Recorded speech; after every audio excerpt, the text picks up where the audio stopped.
Hello everyone and welcome back to the 12 Days of Film. Each and every day I'm reviewing a different movie from the year 2023, and today I am reviewing Missing. This was a early banger this year. I don't know if you guys noticed, January is suddenly becoming a better year for movies, and we had Missing. This is technically a sequel to the film Searching, which was a couple years ago. It is not a direct sequel, it is just a film in a very similar plot, premise, style as that film. If you're not familiar with these movies, it's basically like a culmination of internet footage that tells a story, and I know that sounds dumb, like, oh, just some FaceTime calls, some Skype calls, a girl searching for stuff on her computer with her camera on all the time for some reason. That's a movie. Yes, it is, and it's actually really great.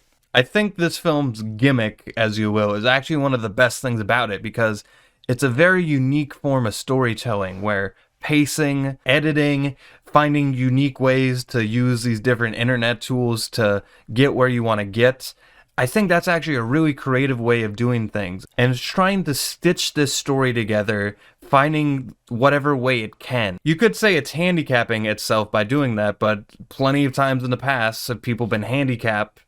But every single movie out there is handicapped by limitations left and right. This is just putting itself in its own box. And I think by doing that, it's much more unique than a lot of other films. If this became a trend and there's just 1,000 of these movies because they're cheap to make, yeah, it would get annoying. It would lose its flavor after a while. But going into this one, I hadn't seen that many films like it before, so that was an added benefit for me. In this movie, we follow this girl named June, whose mother goes on a vacation and basically never comes back, so she has to trace down what happened to her mother and find her because she's missing. Very similar plot to the film Searching, which was about a man trying to find his daughter. It's almost better this time around, though, because she's just a teenager. She's much more vulnerable than a grown-ass man. And I don't want to keep comparing this film to Searching, but I will say, lastly, that this film, the stakes feel higher. Much like that film, you have to like slowly follow the breadcrumb trail. You have to do a big reveal of the villain, and this time around, it felt even bigger, and Searching, for what it was, still felt that way, despite these films are you literally watching a computer screen. That being said, watching a computer screen for almost 2 hours, does it get boring? I will say this movie has its lows, as any movie does. It definitely will have you checking out here and there, but again, you would be surprised what they can do with this format to keep you engaged, and for what they can do, they do a lot. And the main girl, Storm Reed, I believe I pronounced her name correctly, she has to put this movie on her back because she's literally on screen for pretty much the entire duration. As you would expect, it's literally her computer screen, and she loves keeping her camera on for some reason.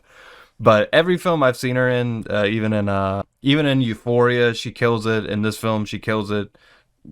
As you would expect, as I just said, she kills it. Well, that's not true. I saw A Wrinkle in Time. She's in that movie. She's not very good at that, but she's also a little kid. But I would recommend this movie to just about anybody. I think it's a movie that just about anybody can watch. That being said, it's not going to be your movie of the year. I don't think I've seen many top 10 lists where this film is even cracked in it. It's not even in mine. But I will say, it was a really good movie. You should always support movies like this, movies that have original scripts and original ideas and styles of storytelling. I always want to support that kind of stuff, so I will give this the full recommendation. I will give Missing a solid 8 out of 10. You guys enjoying the 12 Days of Film? Do you like my hat? It says, "Merry Christmas, you filthy animal." Merry Christmas, you filthy animal. This thing's squeezing my head for I don't know how many days now. Anyways, I'll see you guys tomorrow. Thank you for watching, and until next time with that, I leave you.